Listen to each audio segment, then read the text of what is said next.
Google indexes over 8 billion web pages, and exposed in those results include passwords, private files, live security cameras, and even database credentials. And all this information is in plain sight and available to anybody who's looking for it. To find this information, a technique called Google Dorking is used, and by the end of this video, you're going to understand exactly how that works. Now, Google is a very powerful tool, but most people use it to search for very basic things like news, answers to their questions, articles, web pages. But Google is also indexing billions of web pages, files, and databases, and sometimes it indexes things that were never meant to be public. So Google Dorking, also known as Google hacking, is the process of using these advanced Google search queries to find that information. These are specific commands that you enter directly into the Google search bar, and they filter information in very specific ways. They've been around for decades, and there's even a database called the Google Hacking Database, which catalogs thousands of these queries that are used by hackers and security researchers. All right, so to start off with the basics, Google has a set of advanced search operators that most people don't know about, and you can just type them directly into Google search. So the first one is cite, which is going to restrict your searches to a specific site. So if I just do cite:/nasa.gov, it's going to pull up all of the NASA specific websites. So as we can see, everything here is related to the NASA domain. All right, so the next search operator that we can use is an operator called file type. So if we want to search for results that include a specific file type, we can do that. So the query that I'm going to use here is just a file type PDF, and then with the word confidential. So we only want PDF files that include the word confidential. So as you can see, all of these results here include things with the PDF. If I go into them, they have that keyword of confidential in them. So as you can imagine, if you start to add things to these queries or search long enough and hard enough, then you might find something that's actually sensitive and that shouldn't be exposed publicly. And another thing to note with this query is that you can change the file type too. So if you want to use like a Excel file, or you want to search for a Word file or anything else, a text document, then you can modify it to do that as well.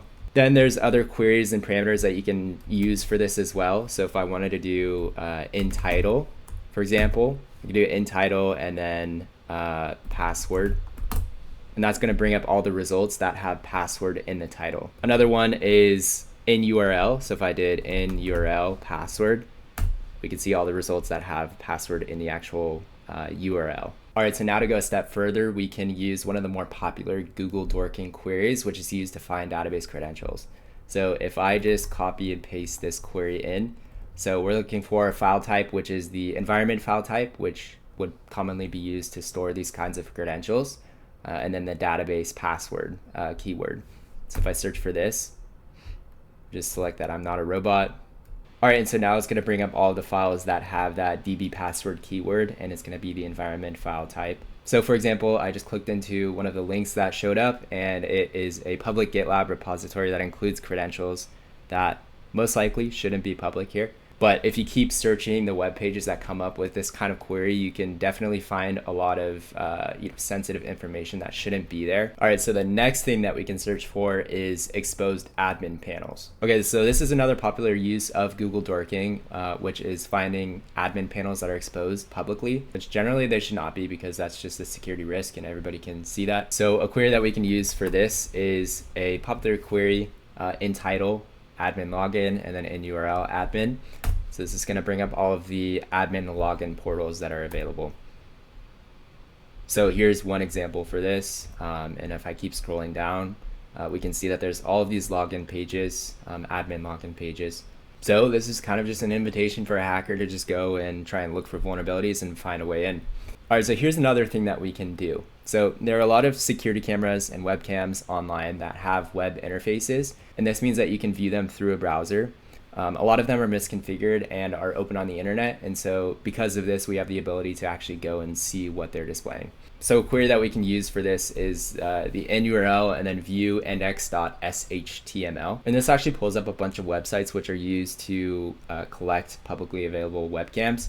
So for example, if I just go to this InsectCam, we can see that it just has a list of publicly available cameras of what's going on in these different countries, these places all around the world. So here it looks like we have a storage yard. Here it looks like maybe some kind of office or waiting room. And then here it looks like there's some sort of maybe dog sitting daycare type place. So a bunch of dogs and some people in here. So All of these cameras are just publicly available for anybody to go and look and see what's going on. A lot of times these people don't know that they're publicly available, and they don't know that other people from the internet can just come and watch them and see what they're up to. So all these live cameras are indexed by Google, and they can include things like parking lots, lobbies, warehouses, or even people's homes. And these are all publicly accessible because somebody set up a camera and never changed the default settings. All right, so another popular query is an SQL like Google Dork. So SQL files can include an export of the entire database, and sometimes developers accidentally leak these on public servers. So this search is going to essentially find SQL files that contain password fields. So if I go back to Google and then just insert file type SQL, insert into, and then password, we can see that it pulls up a bunch of websites that would include those SQL files. So if I just click on one of these websites, for example, this first one that comes up, it looks like it gives a bunch of information, including user emails, and a bunch of other SQL files too, queries.txt, tables.sql. So all this information, I'm not sure if it's supposed to be publicly available. Maybe somebody knew about this, but it's not actually, real usernames and passwords. But that's just to show how powerful these queries are, that you can find this kind of information just from searching on Google. All right, so now you understand the basics, but how do hackers actually use this information? So they don't just search manually, but they're going to be using tools like Google Hacking Database, which contains thousands of pre-built dorks that categorize by type. So hackers are browsing this database and running these searches systematically. And then there's also automated tools like Google Dorker, which is going to essentially automate this process and run hundreds of dorks automatically to collect the results that come from that. So all this is completely legal to do, but the criminal part happens when you actually use the information found to access a system unauthorized. So if you found this video helpful, please feel free to subscribe and like, and I'll see you in the next one.